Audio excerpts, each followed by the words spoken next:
I know part of what the grill was about, but Yeah. but I was like, damn, that man he come to WrestleMania, he just broke out the grill. That's next level shit right there. But look, that's the same day that I brought Sasha to her first Was wrestle. That's her first one ever. that's crazy, man. She was a little girl. She was like 9 or 10 years old. That's crazy. That's So that's the crazy. effect. That's the effect that's what I'm trying to say. Like, out of my family, you wouldn't even expect that. But my little cousin fell in love with it because her father loved it so much and we loved it so much to where she was like, you know what? Everybody in the family that couldn't be a wrestler, I'm about to go be one and I'm gonna be a good one. Yeah, no, and she is, man. She's on top of her game right now too. That's cool, man. I didn't know that was the event, but that always stuck out in my head, man. I was walking back to my dressing room and got that damn grill fired up, and I was like, damn, I'm hungry too. That's awesome, man. We gotta keep it real everywhere we go, dog. You know that. We got to Hey, I show up know and that. show out. There ain't no doubt, man. That's what we You gotta do. proved that time and time again. Come on, man. Hey, you know what? All my friends call me the Undertaker of rap, man.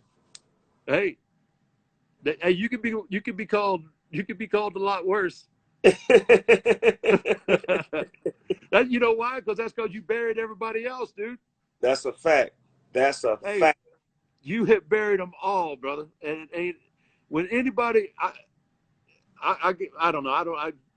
You tell 9 out of 10 people, you say rap, you're the name that comes to their mind first. I guarantee you. Wow. And that's just, I mean, you've crossed over so many different genres. The biggest thing is you stayed relevant. You have not relevant. You've stayed more than relevant. And to do that in your industry for 27 years, dude. I mean, hey, I mean, I'm not gonna badmouth anybody, but I mean, you got all the flavor of the weeks come out with one song, they get a little bit of play, and then they're gone. They're gone. You don't hear from them again, dude. 27 years, brother. That's it.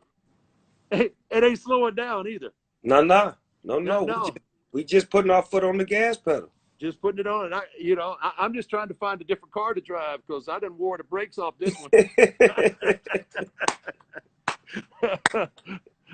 I got to channel in on some of that Snoop Dogg spirit right there. Get some of that entrepreneurial skill. Yeah. I'm gonna get with you on that. Show you how to, diversify your portfolio. I like it, man. I like it. Yes, sir. You're proven. That's why I respect that. There's a lot of people talk it. You proved it, man. Hey, man, I went out there and did it, man. I lost a lot, took a couple of L's for lessons, and then I learned how to do it the right way. Hey, that's how you grow, man. That's what people got to understand. You can't let the L's define you. Yeah, right. That's Because cool, we all man. gonna take a few. You're gonna take a few, but what you gonna do to get back? And it's how you come back. Right. I want to give a shout out, rest in peace, to your manager, man. I loved him. Yeah, he was awesome, man. He was so perfect for, he was so instrumental early on in the development of the Undertaker. Because I took a big roll of the dice, and because I looked at everybody else and what they were doing. Everybody else was cutting that normal. Well, let me tell you something, brother. That over the top, loud, shouting shit. Right? That's what everybody was doing. Actually, I know you identify with it because your sound, you were the one that laid back, chill, right? Yeah. You weren't angry. You were chill, and that resonated with people, right? And it still does to this day. And my approach was like, I'm gonna talk low, I'm gonna talk slow, and when you do that, what do people do? They pay attention. Lean forward. They want to. They pay attention, right? What's he saying? Right.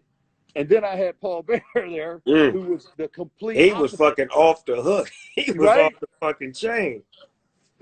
So it was such a cool mix of his high pitched, squealy voice, and then he gets you all worked up, and then you bring in the closer.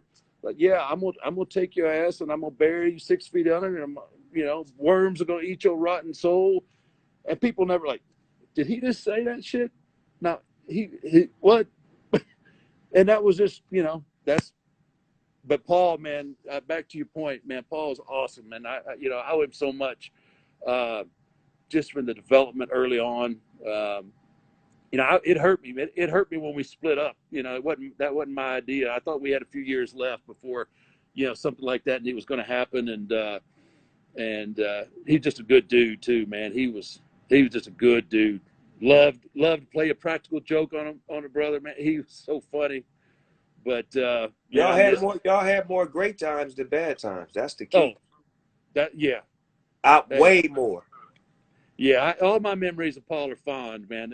You See, know, and you got somebody that like that in your life. he was instrumental to the creation of what you created. Yeah. Oh, absolutely. 100%. You know, and it's funny. A lot of people don't know he was a legit mortician. Oh, What? you didn't know that? Hell no. No, brother. Check this out. So, you know, when I debuted back in '90, right? Brother Love come out with me. So at the time, Brother Love is still working and writing some of the TV shows. So he couldn't come out on the towns with me. So they had to find me a manager. So Rick Rude tells Vince about this guy in Dallas he was Percy Pringle at the time. He Mm. said he's a great manager, right? So they're interviewing him to be my manager. So he's got no clue. So during the interview process, you know, Vince does this to everybody. He goes, "Well, you got any other kind of skills, or you know, do you play music, or you do this, or you do that?" And Paul, you know, he goes, "Well, I'm a licensed mortician." And the whole room just busts out laughing, right? Because they're looking for a manager for me. It was destiny, man. It was destiny. That's like a perfect fucking fit. I mean, are you kidding me? It was supposed to be. So, yeah, man. So he had that bright blonde wrestling manager hair. They made it pitch black, and next thing you know, man, he's Paul Bearer, and the rest is history. That shit was magic. That's called a zone. Yeah, Like we were talking about earlier. When you find that zone, even before it came to public attention, y'all knew that motherfucker was a zone. yeah. We knew right You know what away. I'm saying? Yeah, Right away. we knew right away. We had something special, and yeah, just so fortunate, man. So happy that we got to do that together. Funny enough, That's a great partnership that created a lot of other partnerships. See, like you yeah, said earlier, you don't realize how much you influenced others by y'all doing what y'all did. Y'all made others think yin yang instead of yeah. having the manager, you know, wrestler sound the same. Now we got you this way, I'm that way, because it changed after that. Oh yeah. You know, it was so we were so tightly intertwined together. I don't even think people really thought of him as my manager. I mean, they thought it was like I don't know. It was like Batman and Robin. They were like together. They Yeah, were yeah. they're inseparable. It's like we depended on seeing y'all together. If y'all wasn't together, it Exactly. didn't feel right. Yeah, absolutely. And then throw the urn in there.